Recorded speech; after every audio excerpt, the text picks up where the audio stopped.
What a day for a daydreaming boy. Okay, welcome to another fantasy hockey video. I'm Scott Hoteling.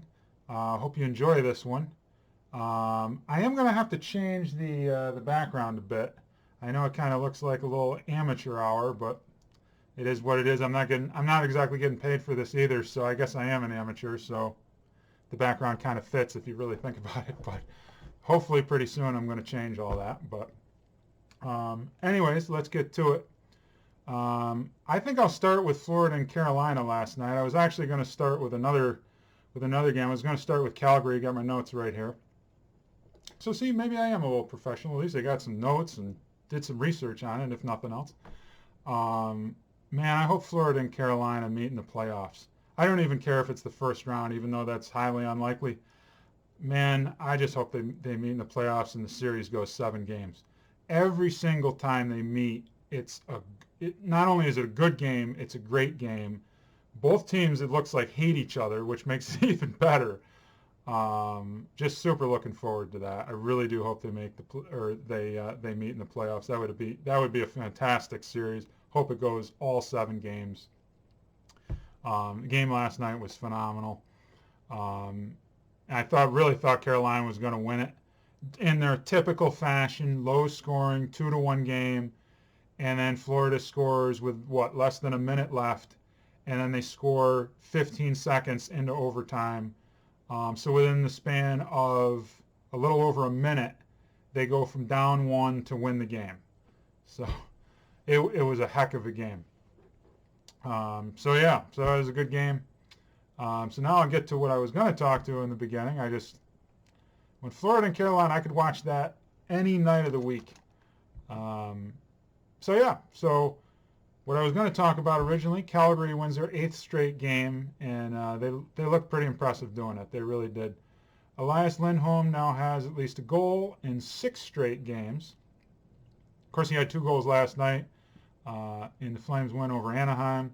He's also plus 37 on the season, which is second in the NHL, which is kind of funny considering who's first. I'll get to that in a second, but plus 37, yeah, that's pretty good, I'd say. Second in the NHL. And Calgary has scored at least 5 goals in 5 straight games now.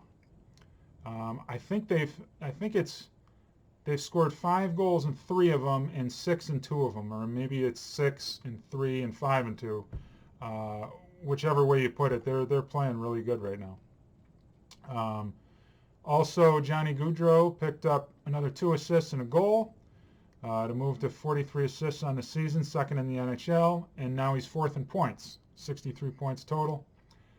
He's also riding an 8-game point streak and has points in 14 out of his last 15 games, so he's doing pretty well for himself. Heck of a season so far.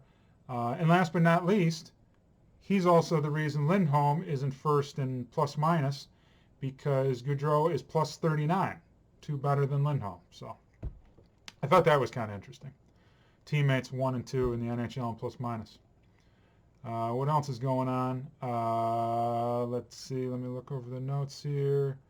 Winnipeg got a win over Minnesota last night, led by Mark Scheifele. I'm going to go with that. I apologize if I'm pronouncing that wrong. Again, it's a little amateur hour here. But we'll get better. We'll get better as the season goes. So he had a hat trick last night. It is his second of the season, a natural hat trick, which I just learned was 3 consecutive goals in a row. So that's cool.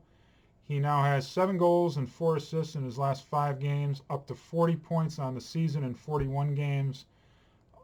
Unfortunately, Winnipeg is obviously having a disappointing season so far, but who knows? I mean, they could turn things around.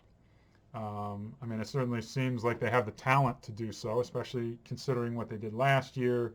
You see what the team has. Is it Connor O'Connor? God, I got to figure that out. And Schmidt as well. Scheifele. What did I say? Scheifele. But yeah, they obviously have the talent to turn things around, so we'll see what happens. Blake Wheeler had 4 assists in the game. So this month, every game, including this one, When he records at least 1 point, they win. When he doesn't record a point, they lose. And it's been every other game. So this game obviously had 4 assists, so he scored, so they win.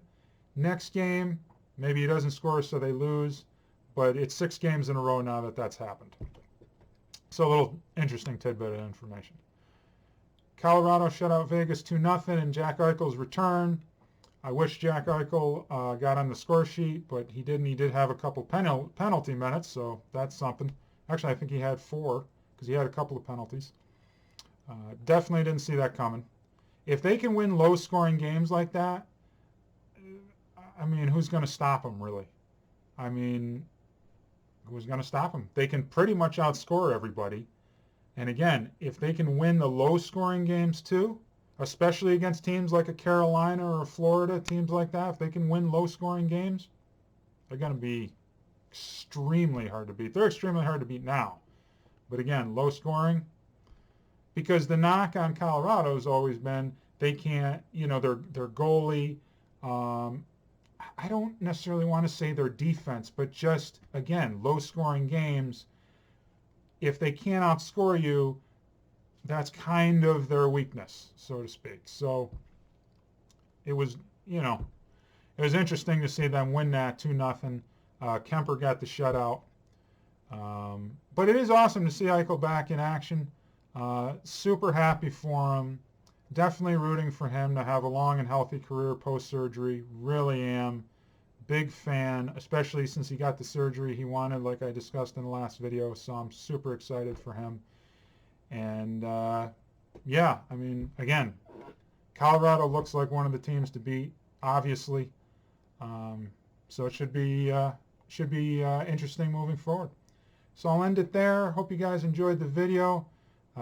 Thanks for watching, and we'll see you next time. Thanks, guys.